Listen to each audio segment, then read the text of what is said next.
Development department वाले हैं वो अपनी अपनी रिक्वेजिशंस बना के इसी ERP के अंदर तो वो आपको भेज दिया करेंगे, तो आप उसका फिर आगे PDF निकाल के या उसका प्रिंट निकाल के उसको यूज कर सकते हैं। इसी तरह वो भी इसको यूज कर सकते हैं, प्रिंट निकाल सकते हैं वो सारा। इसी तरह हेड ऑफिस से भी अगर किसी डिपार्टमेंट की रिक्वेजिशन बननी है तो हर डिपार्टमेंट वाला, जैसे मार्केटिंग वाले हैं वो अपनी रिक्वेजिशन बनाएंगे, अकाउंट्स वाले अपनी चीज़ों की, अगर उनमें कोई स्टेशनरी परचेज करनी है। इसी तरह अगर कस्टमर सर्विस वाले हैं उन्होंने कोई चीज़ डिमांड करनी है या कोई चीज़ इनको रिक्वायर्ड है तो वो अपनी अपनी रिक्वेजिशंस बनाएंगे।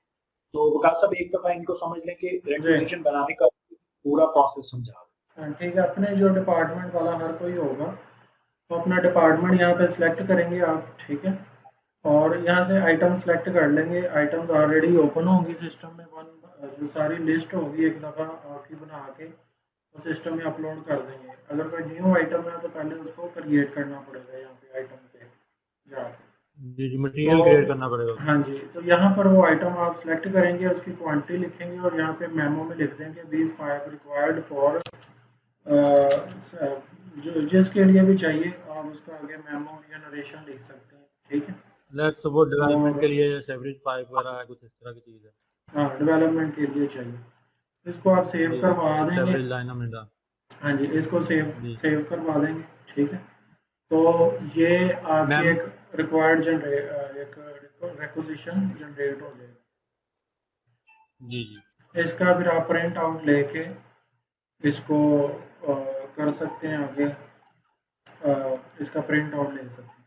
फिर ये आपके पास आ जाएंगी जो भी रिक्वेजिशंस हैं, उसका फिर आगे PO जनरेट होगा। हर डिपार्टमेंट अपनी अपनी रिक्वेजिशन यहाँ से ही क्रिएट कर सकता है, ठीक है। PO तो प्रोक्योरमेंट डिपार्टमेंट जनरेट करेगा या कंसर्न डिपार्टमेंट पे? वो आप देख लें, जो प्रोक्योरमेंट वाला होगा वही जनरेट करेगा जिसने आगे इसको अप्रूव करना। तो इससे डायरेक्ट फिर ये यहाँ से PO इसका जनरेट कर सकते हैं। आगे आप PO के ऊपर भी यहाँ पे वेंडर सेलेक्ट करेंगे, किस वेंडर से ये लेना है। यहाँ पर जैसे हमारे पास एक वेंडर हमने ओपन किया हुआ था एशिया ट्रेडर्स, उसी को हम सेलेक्ट कर लें और नीचे लाइन आइटम वैसे सेम एज इट इज़ ही आ जाएगा। और इसकी आप प्राइस यहाँ पे लिख देंगे कितने का ये एक पाइप आ रहा है, जो आपने कोटेशंस को लिए होंगी उसकी यहाँ से प्राइस डालकर आप इसको सेव करके उसको PO इशू कर देंगे उस सप्लायर को। जी ठीक है, ये PO हो गया। PO का भी आप प्रिंट आउट लेकर उसको भेज सकते हैं। उसके बाद जब आइटम आएगी तो यहाँ पर आप आइटम रिसीट यहाँ से क्रिएट करेंगे। इसके दो तरीके हैं आइटम रिसीट क्रिएट करने के। एक तो आप वहाँ से PO से जनरेट कर सकते हैं, यहाँ पर आप आएंगे तो डायरेक्टली आइटम रिसीट क्रिएट कर सकते हैं, ये जब आपके पास वो डिलीवरी उसकी आएगी, ठीक है। और अभी मैं इसकी कम क्वांटिटी जनरेट करने जा रहा हूँ, मैं इसकी 10 क्वांटिटी के लिए इसको जनरेट कर रहा हूँ। अभी ये मुझे 10 आइटम जी GRN की, हाँ जी, GRN जब आपके आइटम्स ये बिल्ड हो जाएंगे तो यहाँ पर एक ये 10 आइटम्स आपकी रिसीव हो गई हैं। इसमें ये अकाउंटिंग लाइंस पे भी आपको पता चल गया, स्टोर मटेरियल आ गया, अनबिल्ड पेबल क्रेडिट हो गया। तो दूसरा इसका तरीका होता है, एक और फॉर्म होता है यहाँ पर, मिडल फॉर्म होता है जिसमें आए पहला रिक्वेजिशन का फॉर्म है, दूसरा है परचेज ऑर्डर का, तीसरा आइटम रिसीट का। तो इसके दरमियान में एक होता है पेंडिंग रिसीव ऑर्डर लिस्ट। इसके दरमियान में होता है एक पेंडिंग रिसीव ऑर्डर लिस्ट के जो आइटमें अभी आने वाली हैं। ये देखें, अभी ये PO हमने ओपन किया, PO नंबर 1, इसमें से 20 पाइप लेंथ थी। ये बेसिकली वो आइटम्स होंगी जिनका PO बन गया लेकिन अभी हमने इसको स्टोर में नहीं किया, अभी रिसीव नहीं हुई हमें। हाँ जी, नहीं जो है ना, ये जो रिसीव ऑर्डर्स है, ये जो स्टेटस हम देख रहे हैं, ये पेंडिंग रिसीव ऑर्डर लिस्ट है। हम देख रहे हैं कि तौसीफ हमने ऑर्डर किया था 20 की क्वांटिटी का जी, और हमें हुआ 10 और 10 हमारा बैलेंस है, तो उसको अभी हमने रिसीव करना है। अगर दोबारा उसके 10 आ गए हैं तो यहाँ पे हम सेलेक्ट करके उसको फिर यहाँ से भी हम जनरेट कर सकते हैं। किसी भी पीओ को हम यहाँ से जनरेट इस तरह से कर सकते हैं, उसका आइटम रसीट बना सकते हैं। वो फिर हमें उसी फॉर्म पे ले जाएगा, आइटम रसीट वाले फॉर्म पे ही हमें दोबारा वो ले जाएगा। तो ये फिर हमें 10 क्वांटिटी का दोबारा हमारा जो है वो जनरेट हो गया, आइटम रसीट हमारी वो जो है वो जनरेट होगी। इसको फिर सेव कर देंगे। तो ये अब 2 दफ़ा हमारे पास उसकी क्वांटिटी आ गई, 10 और 10 20 आइटम उसके हमारे पास आ गए। तो अब हम इसका जो है वो बिल जनरेट करेंगे। यहाँ से हम उसका बिल क्रिएट कर सकते हैं। ये हमारे पास बिल का ऑप्शन है, वेंडर बिल।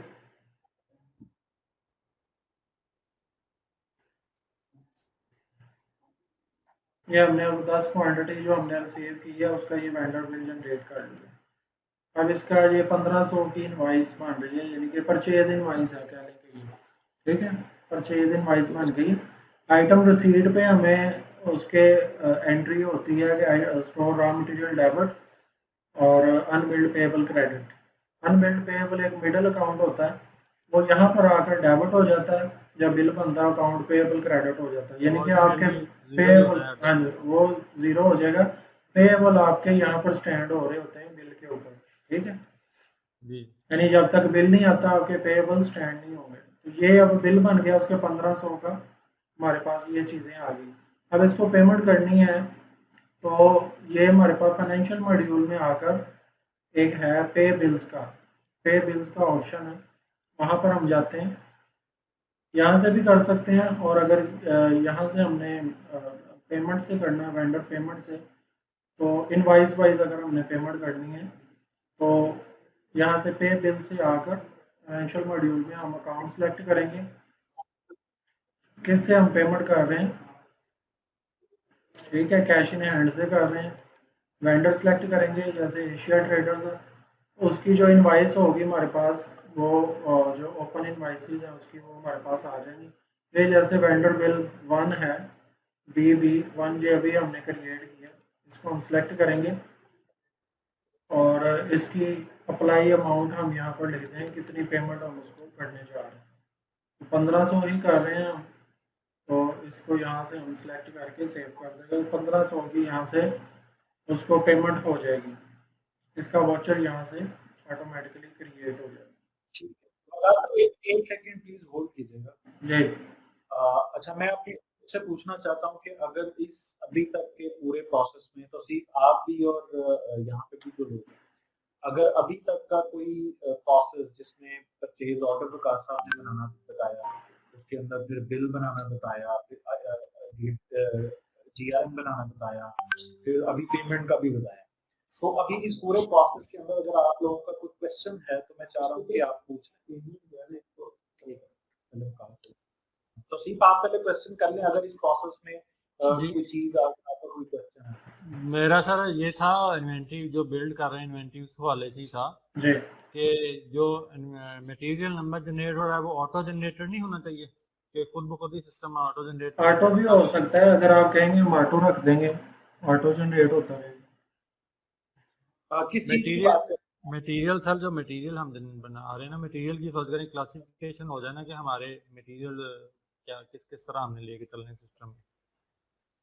आइटम कोड की बात कर रहे हैं, जो आइटम कोड है वो मैनुअल रखा होता है, इसलिए कि आप के डिफरेंट मटेरियल्स होंगे ना, सैनिटरी का भी होगा, पाइप्स के इलेक्ट्रिकल भी होगा, उसकी आप नंबरिंग अपने हिसाब से जनरेट कर सकते हैं। जैसे इलेक्ट्रिक आइटम है, आप शुरू में EI उसके लिख के आगे नंबरिंग स्टार्ट कर लें। जैसा सैनिटरी आइटम है SI लिख लें, आपके जो जो कोई और आइटम रॉ मटेरियल है RM शुरू में लिख लें।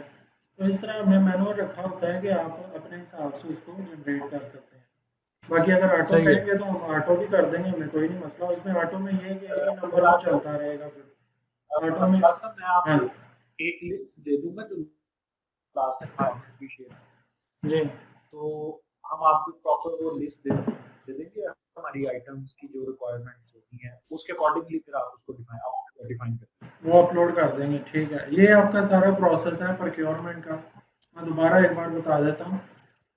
पहले रेक्विजिशन बनेगी, उससे पीओ बनेगा, पीओ से आप पेंडिंग रिसीव ऑर्डर लिस्ट पे जाके आइटम रिसीव कर लेंगे, जो जीआरएन है आपकी, जीआरएन से आपका बिल बनेगा, बिल से आपकी पेमेंट होगी। तो इसके बाद ये वेंडर क्रेडिट भी होता है। अगर आपने किसी बिल की रिटर्न डालनी है तो आप ये बिल के ऊपर ही जाके उसकी रिटर्न अगर करना है तो वेंडर क्रेडिट भी उसको बना सकते हैं। रिटर्न ये बिल के ऊपर ऑप्शन होता है। विकास साहब इसमें पार्शल की ऑप्शन होगी ना कि फर्ज करे 10 आइटम्स आई हैं हमारी, हाँ। एक खराब निकली, हमने एक वापस करनी जी है। जी, एक भी कर सकते हैं उसको। यहाँ पर आप वेंडर क्रेडिट पे क्लिक करेंगे इनवाइस पे जाके, तो ये वेंडर क्रेडिट नीचे बन गया है। ये नीचे ये वेंडर क्रेडिट बना हुआ, इसको फिर क्लिक करेंगे, जी इसके ऊपर पे दोबारा आ जाएगा आपका ऑप्शन के कैश में है या क्रेडिट पे है।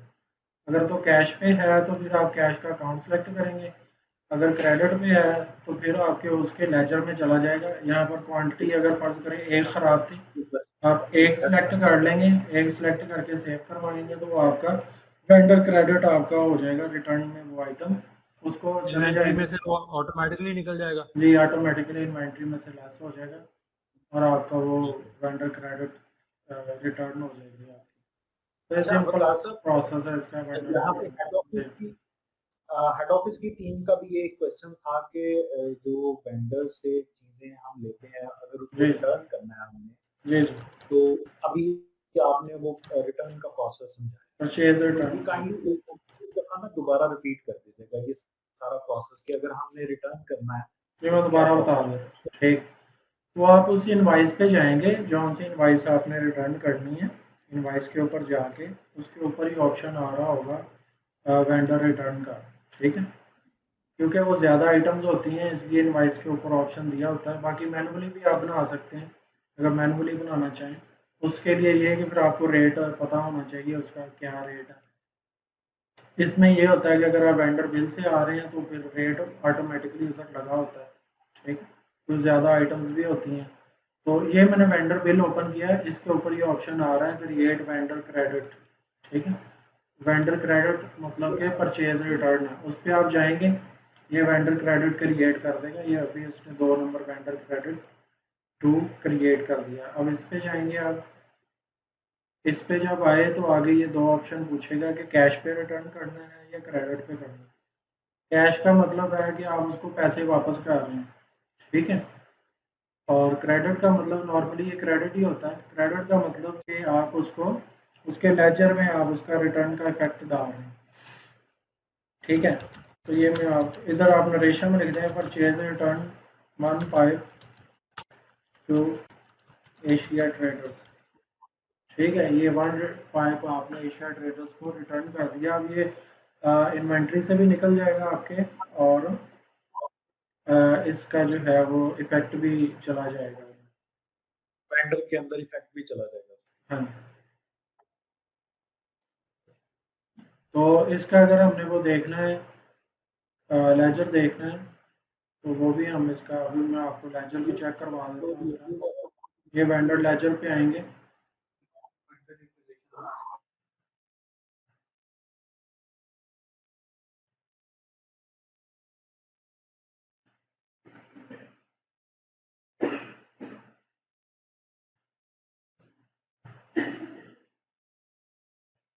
तो यहाँ पर हम उसका वेंडर का वो जो लेजर है वो चेक कर सकते हैं। और ये हमारे पास आ गया। यहाँ से ये वेंडर बिल पहला बना था 1500 का, ठीक है। उसको हमने पेमेंट कर दी, वेंडर पेमेंट 1500 की कर दी। परचेज रिटर्न 1 आइटम हुई 150 की, फिर परचेज रिटर्न एक आइटम हुई 150 की, तो बाकी उसका बैलेंस आ रहा। ये हमने पहले उसको कुछ एडवांस पेमेंट की हुई थी 45,000, ओपनिंग बैलेंस उसका डाला था 50,000, तो 5,000 बैलेंस था, ठीक है। उसके बाद हमने ये 1500 की उसके परचेज कर ली, 6500 हो गया। जो आप चीज़ मेमो में लिखते जाएंगे वो यहाँ पे शो होती जाएगी आपको, ठीक है। ठीक है विकास साहब, ये अब पेमेंट मैं हो चाह रहा था कि मैं टीम से पूछ लूं कि अगर इनका कोई इसमें अभी तक के प्रोसेस में कोई क्वेश्चन है या कोई अंडरस्टैंडिंग अगर आपने नहीं इकट्ठा, हाँ जी, वेंडर क्लोजिंग बैलेंस सब का देखना है तो यहाँ से आपका देख अभी सकते तक हैं वेंडर कोई क्लोजिंग क्वेश्चन है बैलेंस। तो जी,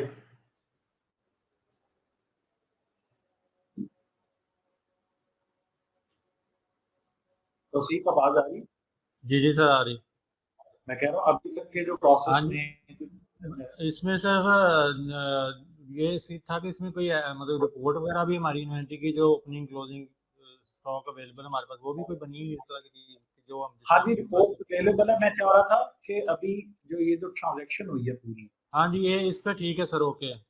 प्रोसेस से आप फेमिलियर हो गए हैं सारे प्रोसेस से, परचेज जी ऑर्डर से लेके उसके जीआरएन डलने तक, जी उसकी आगे जी बिल्कुल बिल जी डलने तक, जी फिर सर आगे उसकी पेमेंट डलने तक, और फिर अगर जी वेंडर को सर रिटर्न करनी है, वो पूरा प्रोसेस। जी ओके। अच्छा रिपोर्ट्स वैसे हम जो है ना वकार साहब अगर वो तसीफ साहब को एक रिपोर्ट दिखा दीजिए एक्चुअली। ये एक क्लोजिंग बैलेंस की रिपोर्ट है, वेंडर क्लोजिंग बैलेंस की ये रिपोर्ट है।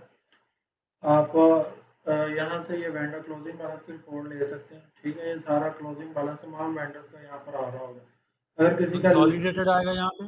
इकट्ठा सबका आ जाएगा ना क्लोजिंग बैलेंस, हाँ जी उनका आएगा। जी अगर लेजर खोलना है तो ये लेजर है, उसका लेजर चेक कर सकते हैं, ठीक है।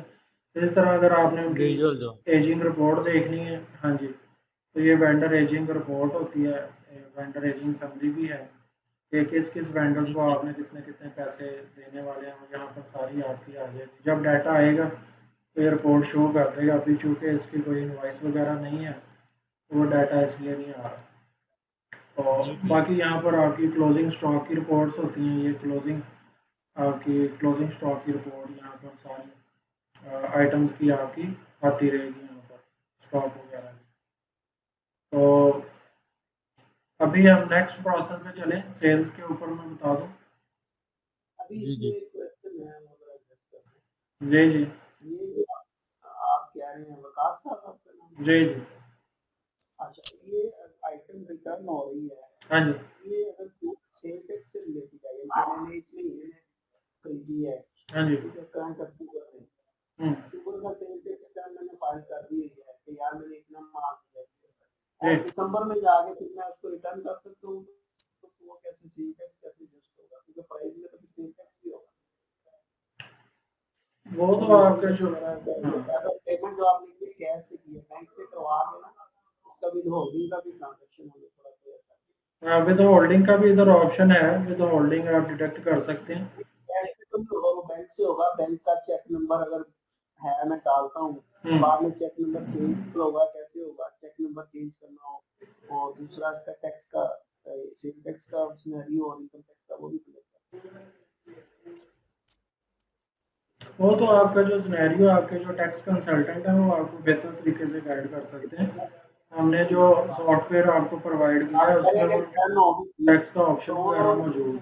हाँ जी जब आप मेरी इन्वेंट्री में आएगी जी वो item without sale tax price आएगी या विद सेल टैक्स आएगी? विदाउट सेल टैक्स आएगी। विदाउट सेल टैक्स आएगी, हाँ जी यानी कि वो सेल टैक्स का इसमें इम्पैक्ट नहीं आएगा। नहीं नहीं वो सेल ये टैक्स नहीं। 15 रुपए की चीज है तो 100 रुपए की है वो विदाउट, हाँ जी हाँ तो इन्वेंट्री में 100 रुपए की आता है। जी वो सेल टैक्स अलग कोड में होता है ना, अलग कोड में वो होता है।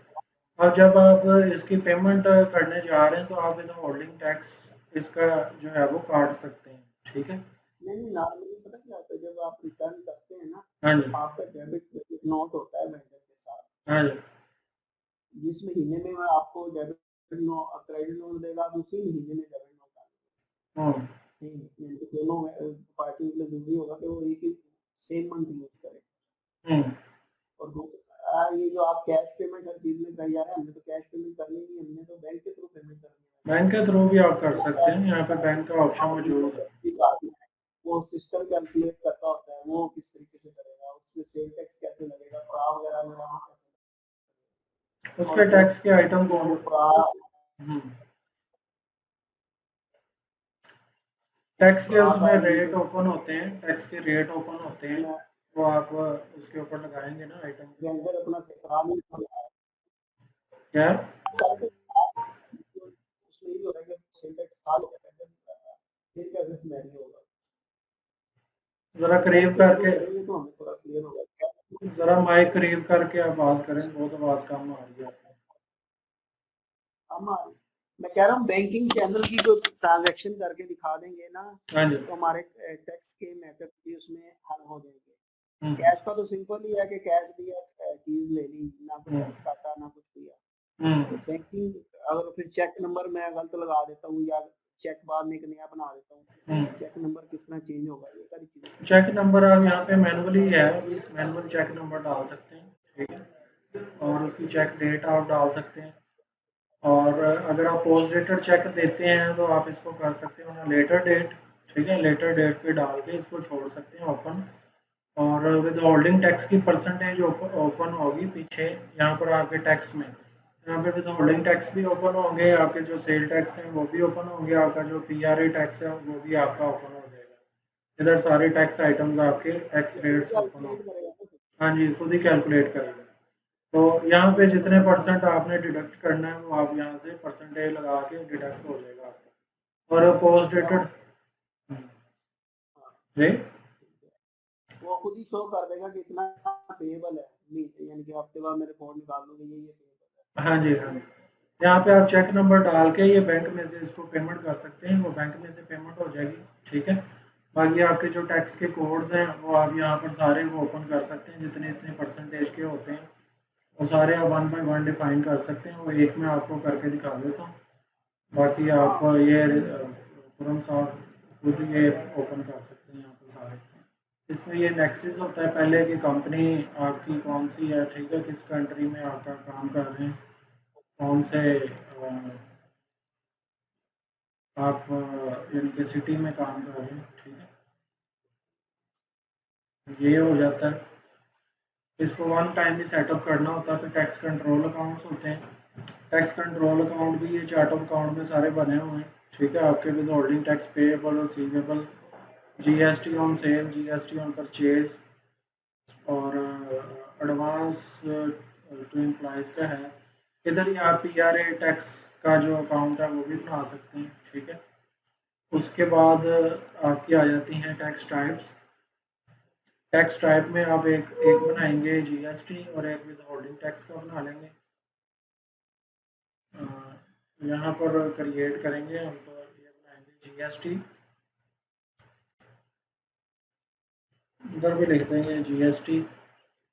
नेक्सिस इसका होगा पाकिस्तान, और इसकी लायबिलिटी में लायबिलिटी सेल टैक्स, ये आपका जो सेल्स के ऊपर है वो आपकी क्या होती है, लायबिलिटी होती है।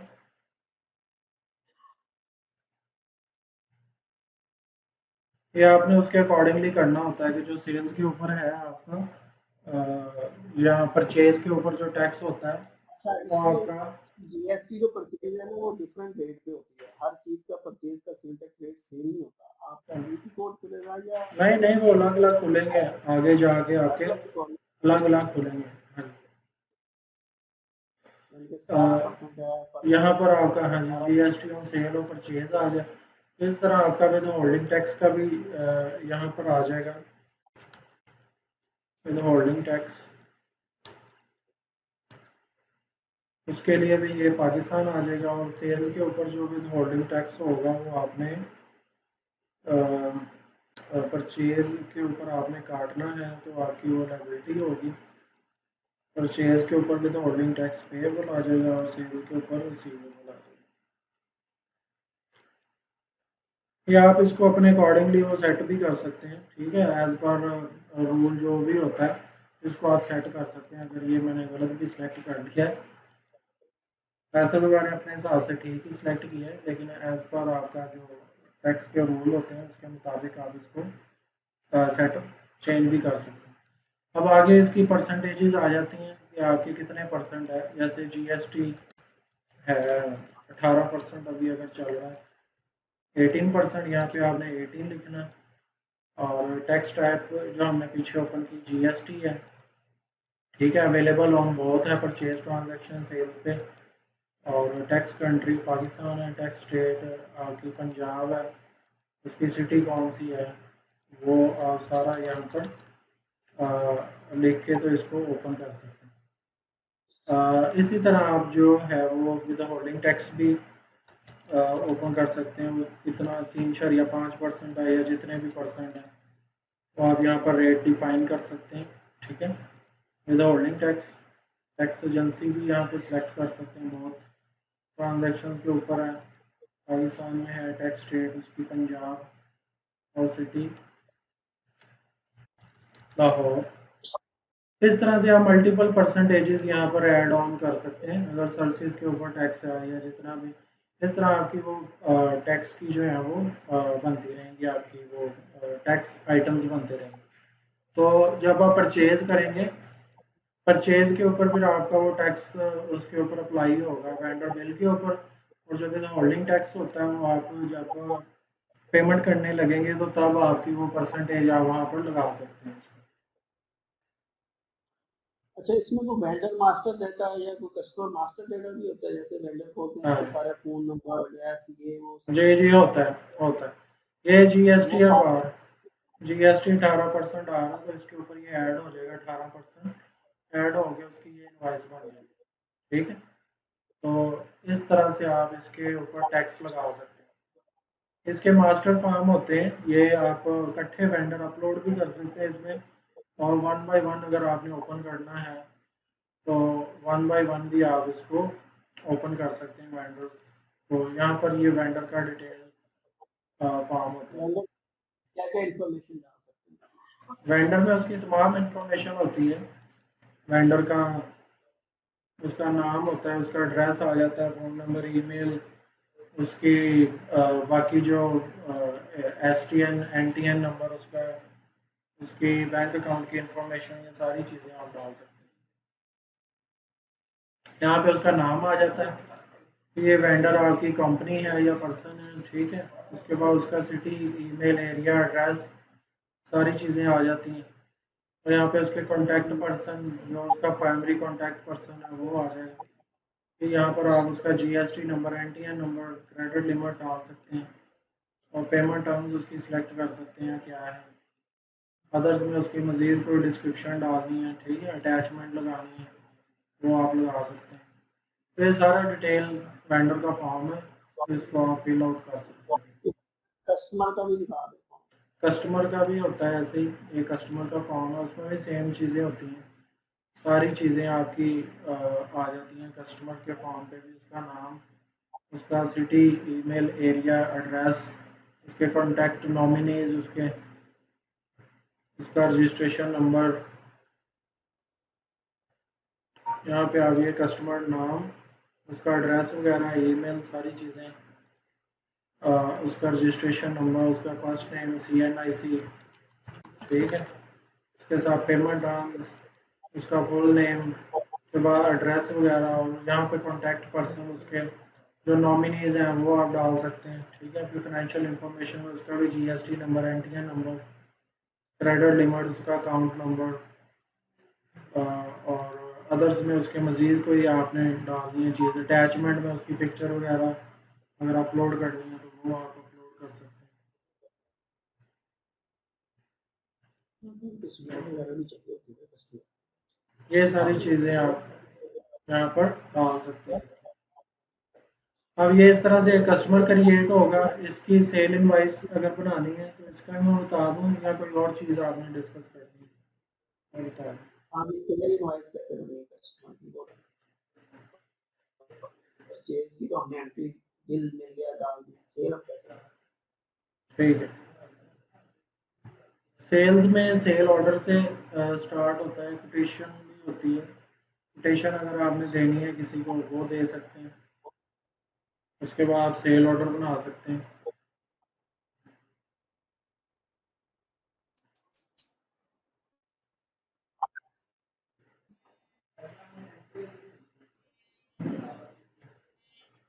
यहाँ पर कोटेशन की एंड डेट आ जाती है, किस डेट को ये एंड हो रही है। यहाँ पे कस्टमर सेलेक्ट करेंगे आप, कस्टमर जो भी हमने ओपन किया, ठीक है, वही मैं सेलेक्ट कर लेता हूँ। और उसके बाद यहाँ पर उसका नाम आ जाएगा कि कौन सी चीज़ आप सेल कर रहे हैं। जैसे प्लॉट है तो प्लॉट उसका एक, उसको मैं कहता हूँ कि ये 25 लाख का है। ठीक है, तो ये अभी वैसे जस्ट इसकी एक कोटेशन बना रहे हैं। कोटेशन आप बना सकते हैं, किसी को अगर कोटेशन देनी है। उसका आप यहाँ से प्रिंट आउट ले सकते हैं। उसके बाद कोटेशन कन्वर्ट हो जाएगा इनटू दी सेल ऑर्डर, ठीक है। ये आपका कोटेशन का फॉर्मेट है। कोटेशन ही आपकी कन्वर्ट हो जाएगी इनटू दी सेल ऑर्डर।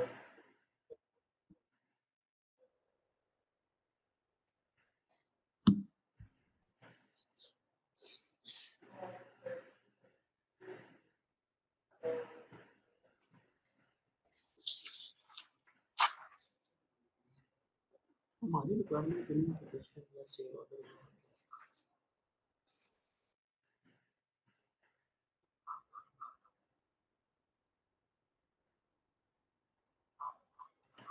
आपके लिए जो है इंस्टॉलमेंट का प्लान है उस पर मैंने कहा ना अभी वर्किंग कर रहे हैं, तो वो आपको वर्किंग करके फिर उसका डेमो सारा करवाएंगे। ठीक है। अगर डायरेक्ट इनवाइस आपने बनानी हो, मैं इनवाइस डायरेक्ट आपको बना के दिखा देता हूँ। यहाँ से आप इनवाइस बनाएंगे डायरेक्टली। वकास साहब स्क्रैप की इनवाइस बना दें। ठीक है,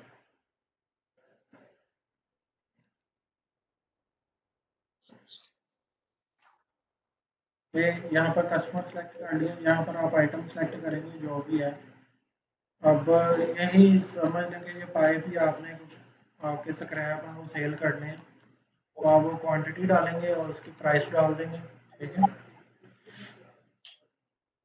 या आप यहाँ पे लिखते हैं स्क्रैप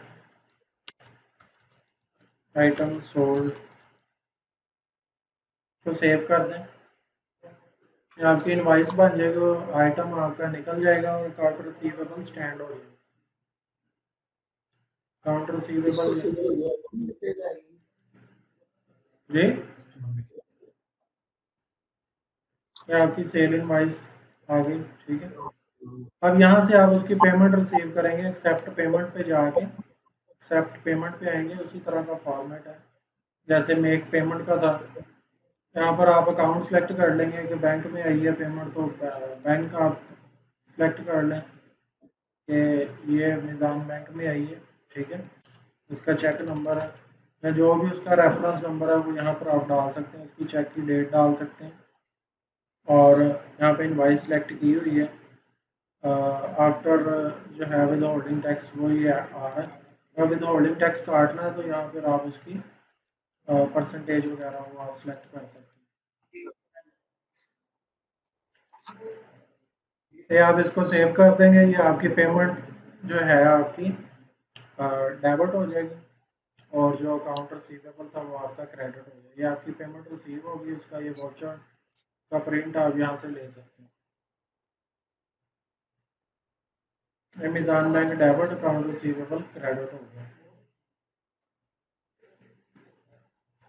इसका ये टू स्टेप प्रोसेस है। आप इनवाइस बना के और इसकी पेमेंट ले सकते हैं, पेमेंट रिसीव कर सकते हैं।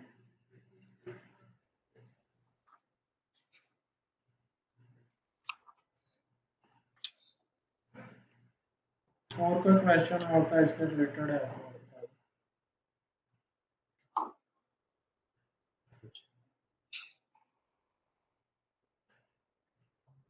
सेम है ना, सेल टैक्स वगैरह लगाने की ऑप्शन है जी है, इनवाइस के ऊपर ही है वो भी ऑप्शन।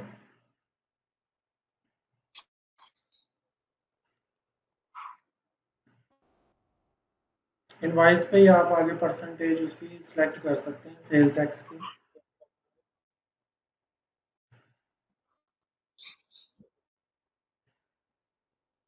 सारे फॉर्म्स सेम ही है, ऊपर हेडर है, नीचे ही आपके लाइन आइटम्स आ जाते हैं, ठीक।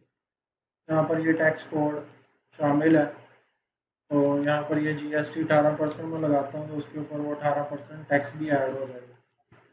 तो इसकी टैक्स इनवाइस भी है, सिंपल इनवाइस भी है, दोनों प्रिंट आउट आप ले सकते हैं। जीएसटी के साथ लेना है या विदाउट जीएसटी आपने लेना है।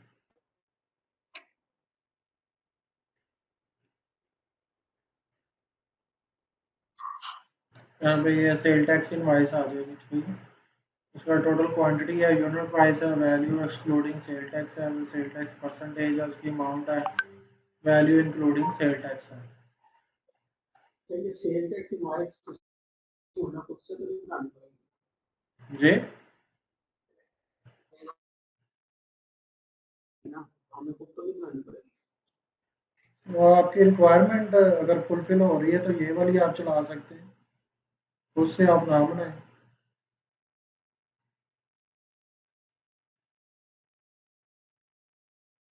जब सिस्टम से निकल रही है फिर आप खुद से नाम बनाएं अगर उसको, वो आपकी इधर आपको सारी चीज़ें मिल जाएंगी ना, कस्टमर का NTN STN भी मिल जाएगा और आपकी कंपनी का भी ऊपर NTN GST आ गया, तो आप यही जो है वो जमा करा सकते हैं। इसका जो सीक्वेंस नंबर है एक अलग से चल जाएगा सेल टैक्स इनवाइस का, उसी को आप फिर आगे चला सकते हैं।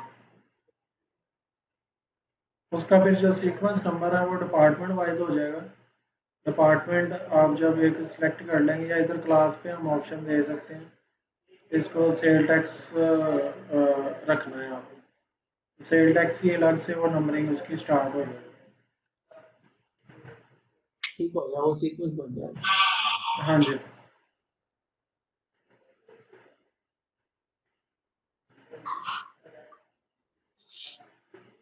ये और अच्छा, कोई इसमें आपका चेक बुक क्वेश्चन है? डालनी नहीं पड़ती है नहीं, अभी पास में? चेक बुक नहीं डालनी चेक पड़ती, बुक ओपन है अभी आप। क्रिएट नहीं, कि चेक नंबर ओपन है।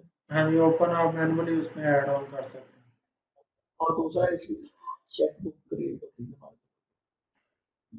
और दूसरा ये कि इसमें चेक बुक बैच में भी पेमेंट हो सकती है, इस बैच बन सकता है, कौन सा बैच पेमेंट। इकट्ठी आपने करनी है, यानी कि कई कस्टमर्स को? हाँ, कई वेंडर्स पे उनकी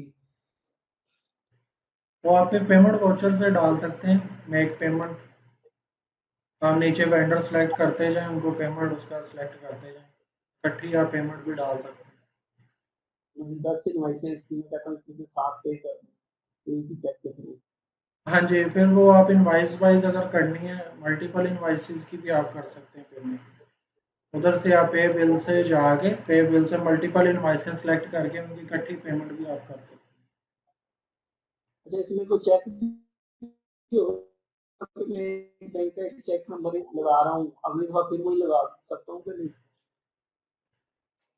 अभी उस पर कोई रिस्ट्रिक्शन नहीं लगाई, वो अगर आप कहेंगे तो उस पर रिस्ट्रिक्शन लगा देंगे कि चेक नंबर रिपीट ना हो। क्योंकि चेक बुक बनाने का क्रिएट करने का मकसद यही होता है कि वो सीक्वेंस से आप चेक नंबर, जी जी। अगर आप ओपन छोड़ देंगे फिर एक नंबर मैंने लगा दिया है तो अगली बार फिर वही लगा देगा, तीसरी बार फिर वही लगा देगा, वो चेक नहीं होगा। हाँ जी, उस पर रिस्ट्रिक्शन लगा देंगे, अभी उसका सेटअप नहीं बनाया, तो चेक बुक का सेटअप जैसे बनाएंगे तो वो भी आपको लगा देंगे कि आप उसमें ताकि चेक बुक ओपन कर लें, और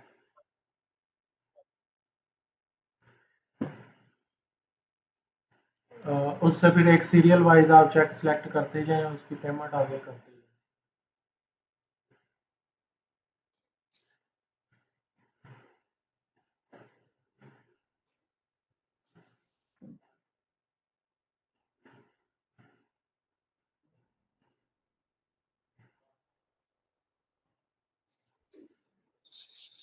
अच्छा, अकाउंटिंग की सिस्टम क्या होगा? यानी कि जब मैं परचेज रिक्वेजिशन बनाऊंगा तो सिस्टम में कोई एंट्री जनरेट नहीं होगी, डेबिट क्रेडिट ऐसे ही है? जी, उसकी कोई एंट्री नहीं होती।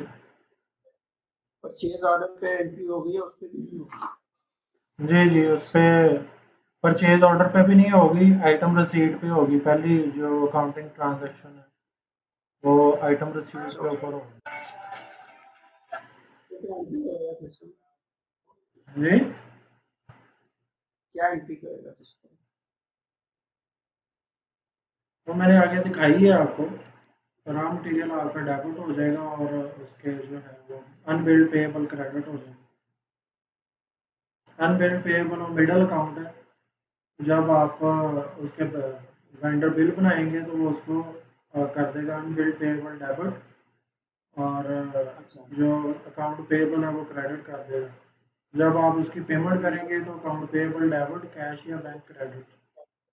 इसके साथ साथ वॉचर्स भी हमने लगाए हैं, आप उसके वॉचर्स भी प्रिंट कर सकते हैं या उसकी एंट्री आप देख सकते हैं, काउंटिंग लाइंस भी साथ साथ लगी हुई हैं।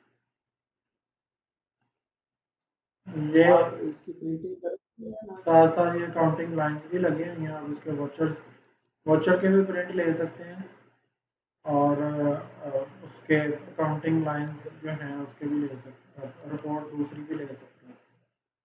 आइटम रसीट की रिपोर्ट है और ये वॉचर की रिपोर्ट। तो हर ट्रांजैक्शन के रिपोर्ट के बिल नहीं आए, मंथ एंड में कहते हैं यार ये माल इन कर दिया, बिल नहीं आया, उसकी तो रिपोर्ट जनरेट हुई है। हाँ जी, उसकी भी है, वो अनबिल्ड पेएबल क्लोजिंग बैलेंस की रिपोर्ट है, वो आप देख सकते हैं। यहाँ पर जिनके बिल नहीं आए होंगे वो यहाँ पर सारी बिल आपकी आ वो, गई, उनकी पेमेंट नहीं हुई, ज्यादा रिपोर्ट है। हाँ जी, सबकी अलग-अलग रिपोर्ट्स हैं सारी। आपका ये वेंडर लेजर है, डेली परचेज रिपोर्ट है, वेंडर एजिंग रिपोर्ट है, फिर पोस्ट डेटेड चेक्स की रिपोर्ट है, अनबिल्ड पेएबल क्लोजिंग बैलेंस की रिपोर्ट है, अनबिल्ड पेएबल लेजर है, वेंडर क्रेडिट की रिपोर्ट है। सारी रिपोर्ट्स हैं आपकी मौजूद है सिस्टम में।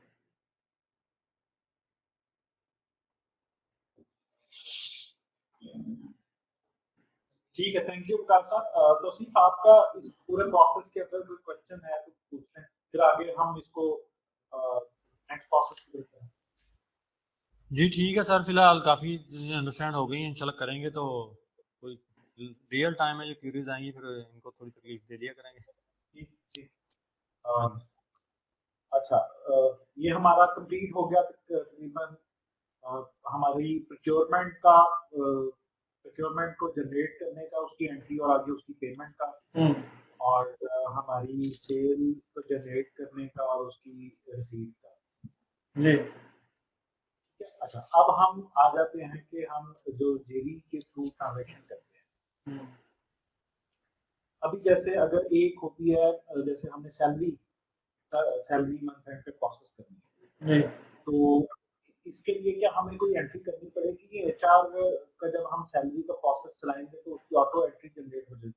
तो सैलरी का जब प्रोसेस रन करेंगे तो ऑटोमेटिकली उसका वो जेवी क्रिएट हो जाएगा सिस्टम में, और ठीक है। और इसी तरह अगर डेप्रिसिएशन जब हम उसकी प्रोसेसिंग रन करेंगे तो उसका भी जेवी ऑटोमेटिकली करेगा? हाँ जी, उसकी भी जब आप एंट्री करने जाएंगे उसकी डेप्रिसिएशन की भी तो ऑटो उसके वॉचर्स जनरेट कर देगा।